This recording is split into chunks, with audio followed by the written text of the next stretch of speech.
le circuit Marco Simoncelli à Misano-Adriatico. On a Bertrand Sté, notre consultant Superbike, qui va intervenir dans un instant. Mais d'abord, Christophe Guyot, un regard sur le championnat cette année de votre ancien pilote, le champion du monde Lucas Mayas. C'est vrai que c'est un championnat très particulier pour lui. Il est arrivé en Australie, il a tout dominé. Record du tour, pole position, victoire. Et puis surtout des essais hivernaux incroyables, bien dans sa tête, que ce soit au Portugal, à Rérez, il était hyper vite. Il est resté hyper vite. Mais c'est vrai, comme il le disait justement, les autres, et en particulier Jules Cluzel. Je pense que c'est Jules qui a vraiment fait la différence avec une moto qui est en moteur, et c'est sûr que depuis le début de l'année, c'est 10 km/h plus vite que tout le monde. C'est la surprise. On sait que c'est au niveau du travail que ça s'est passé, parce que son coéquipier Gradinger a la même vitesse de pointe que lui.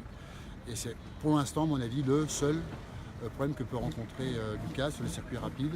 Il manque un petit peu en moteur. Lucas, un mot de Christophe Guyot. Tu es étonné, après tout ce qu'il a gagné en endurance, de le voir venir se frotter aux pilotes comme toi en Mondial Supersport?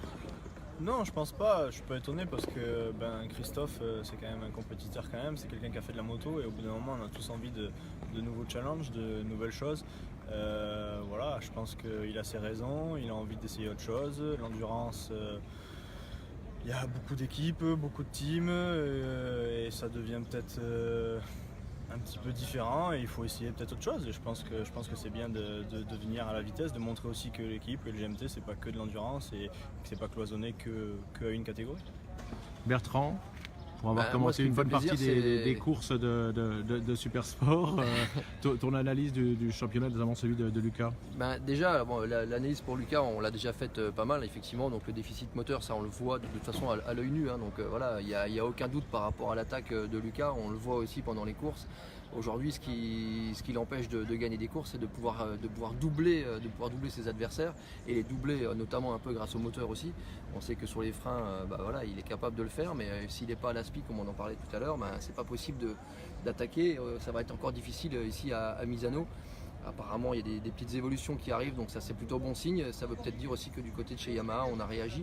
C'est vrai qu'il y a beaucoup de Yamaha dans ce championnat. Ça peut difficilement leur échapper au niveau du championnat dans la globalité, mais c'est pas normal de voir l'équipe officielle avoir des soucis de moteur par rapport à d'autres équipes. Donc voilà, ils vont, je pense, réagir de ce côté-là. Et puis pour Christophe, je pense que c'est important qu'il y ait des teams français dans les championnats mondiaux. Il a prouvé qu'il avait une équipe qui était au top en endurance, et je pense que encore une fois, il a besoin d'avoir un nouveau challenge, et le fait de venir ici en Supersport, c'est courageux. Il avait déjà tenté le pas en Superbike, donc voilà, c'était difficile aussi, et quand on voit le niveau de certaines équipes, et puis qu'en championnat Supersport, ça s'est un peu resserré, qu'il y a de plus en plus de pilotes qui vont vite. Voilà, c'est une bonne chose de voir Christophe et de voir toute l'équipe de GMT venir là pour se mesurer justement. Écoutez, c'est ce qu'on vous souhaite à tous les deux, de faire un bon week-end à Misano, à Christophe avec son équipe, son pilote, et à Lucas Mayas. Merci.